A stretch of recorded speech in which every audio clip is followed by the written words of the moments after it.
black racism on white.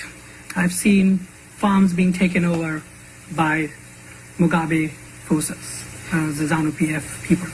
What is the African Union doing to, when we talk about racism from Africa and we bash colonists, and we actually are doing that to their citizens right there, what are you going to do to recompensate and rehabilitate those citizens who have been there for 4 generations, 5 generations?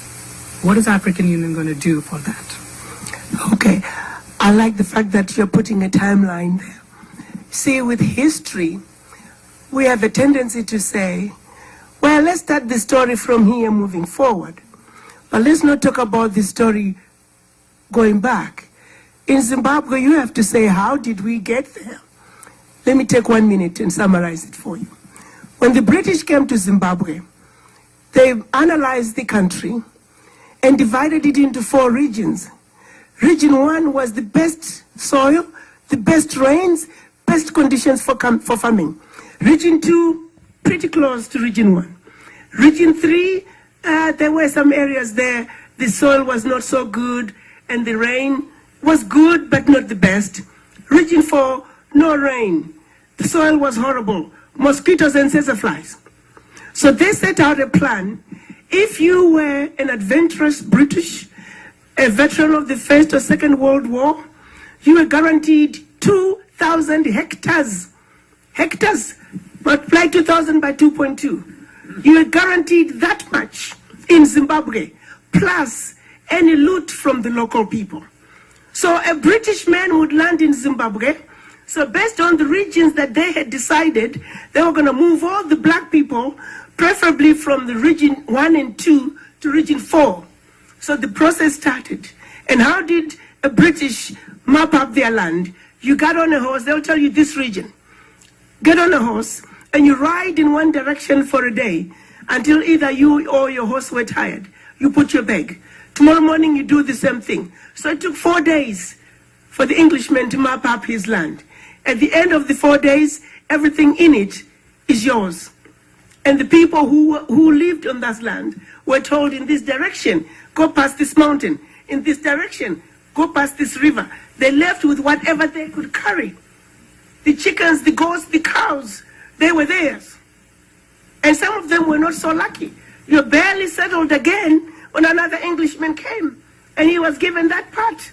And there you were again. Slowly the process of moving black people to the west parts of the country started, and it was finally completed in the 50s. Now, you want to ask me who needs to be compensated? Are you with me? Yes. So we got to go to the beginning rather than understanding things superficially. How did you get your hand? It just goes about how fast you could go. Some of these farmers were owning 5, 6, 7 farms. I know my family farm, and I grew up hearing the story from my own father. When the situation took place in the case of my father, he remembers distinctly, he was a teenager. And he used to, when white men came to Africa with their pants, they called them men without knees. He remembers men without knees coming to the village on horses. There was some hush-hush talk. He didn't know what was going on. But he remembers waking up one morning and the whole village was on fire.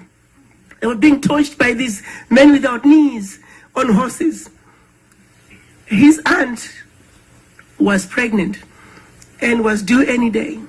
So they had asked for permission for her to stay until she delivers.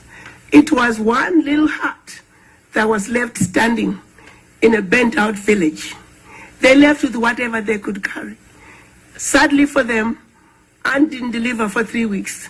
My father spoke about how scared he was every morning. The men without knees coming to check and see if my aunt had delivered.